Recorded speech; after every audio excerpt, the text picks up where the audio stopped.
Alors, pour la 17, donc on a l'intégrale entre 0 et pi sur 3 de 1 sur 1 plus cosinus de 2x dx. Alors, grâce au formulaire étable, on peut transformer cette écriture. Ça fait entre 0 et pi sur 3 de 1 sur 2 cosinus carré de x dx. Alors on sait que 1 sur cosinus carré, c'est la dérivée de tangente x. Donc ici, ça fait 1 demi de tangente x entre 0 et pi sur 3. Et puis donc ça fait 1 demi de racine de 3 moins 0, ce qui fait racine de 3 sur 2.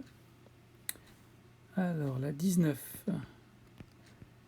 intégrale entre racine de 3 sur 3 et 1 de 1 sur 1 plus t carré dt. Alors là, on peut prendre directement le formulaire étable. Et on a une primitive pour 1 sur 1 plus t carré, ce qui est arctangente de t. Donc entre racine de 3 sur 3 et puis 1, ce qui donne avec la machine pi sur 4 moins pi sur 6. Et ça fait donc pi sur 12. Alors le 21, donc entre 0 et 1, de 1 sur racine de 1 plus u carré du. Et donc avec le formulaire étable, pareil, c'est argument de sinus hyperbolique de u entre 0 et 1. Et puis avec la machine, donc ça fait 0,88 moins 0, ce qui fait 0,88.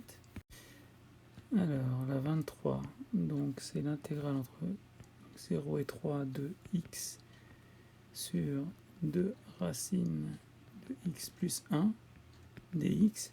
Alors on peut poser le changement de variable u est égal à x plus 1, ce qui est équivalent donc à du est égal à dx, et puis également à x est égal à u moins 1.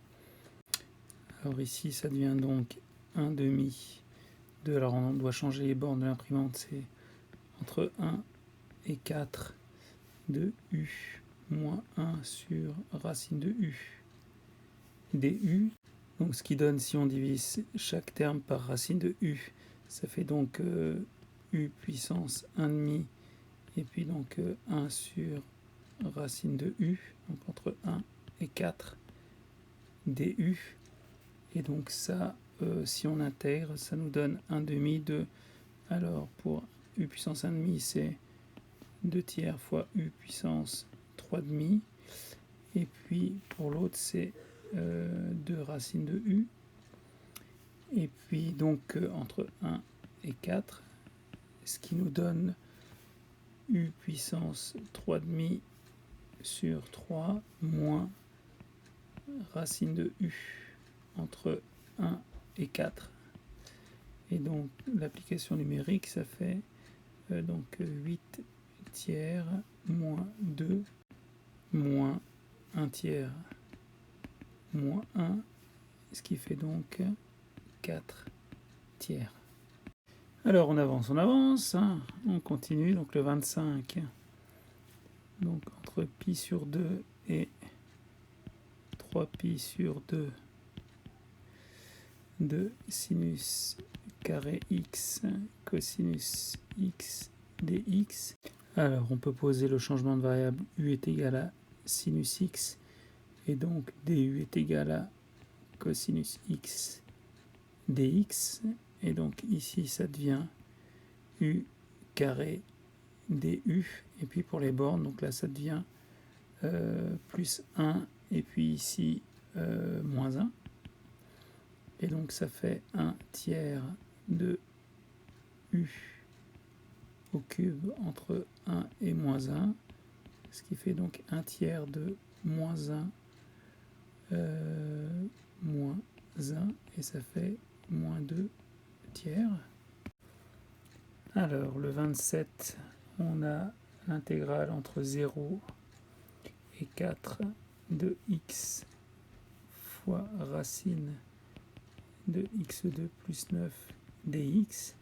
Alors on peut poser u est égal à x2 plus 9 et donc du est égal à 2x dx et donc finalement x dx est égal à du sur 2 et donc ici ça devient alors l'intégrale entre alors si on change les bornes pour 0 ça donne 9 et puis pour 4 ça fait 25 donc de racine de u sur 2 du et donc ça donne donc 1 demi, je peux le sortir, et puis une primitive de racine de u, c'est donc 2 tiers de u puissance 3 demi entre 9 et 25.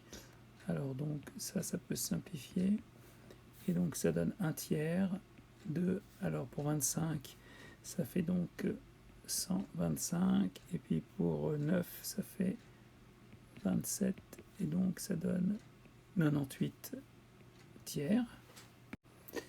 Alors, la 29, donc l'intégrale entre 0 et 1 demi de 2x plus 1 divisé par x2 plus x moins 2 au carré dx. Alors on peut poser u est égal à x2 moins x, pardon, plus x moins 2, et donc du c'est 2x plus 1 dx. Donc ici, alors on a, alors les bornes, ça devient pour 0, ça fait moins 2, et puis pour 1,5, ça fait moins 5 quarts, et donc ça donne 1 sur u2 du, et donc une primitive de ça, c'est moins 1 sur u, donc ça fait moins 1 sur u, entre moins 2 et puis moins 5 quarts, ce qui donne donc 4 cinquièmes moins, donc ça fait 1 demi, et ça donne 3 dixièmes. Ensuite, la 31, donc l'intégrale entre 1 quart et 4 de 1 sur racine de x moins x dx. Alors là, ça c'est encore plus simple, donc ça fait 2 racines de x, intégration directe, hein, moins x2 sur 2 entre 1 quart et 4, et donc multiplication numérique, ça fait donc 4 moins 8 moins donc 2 sur 2 moins 1 32e, et ça fait donc moins 4 moins 31 32e, et ça fait moins 159 32e. Allez, courage, plus que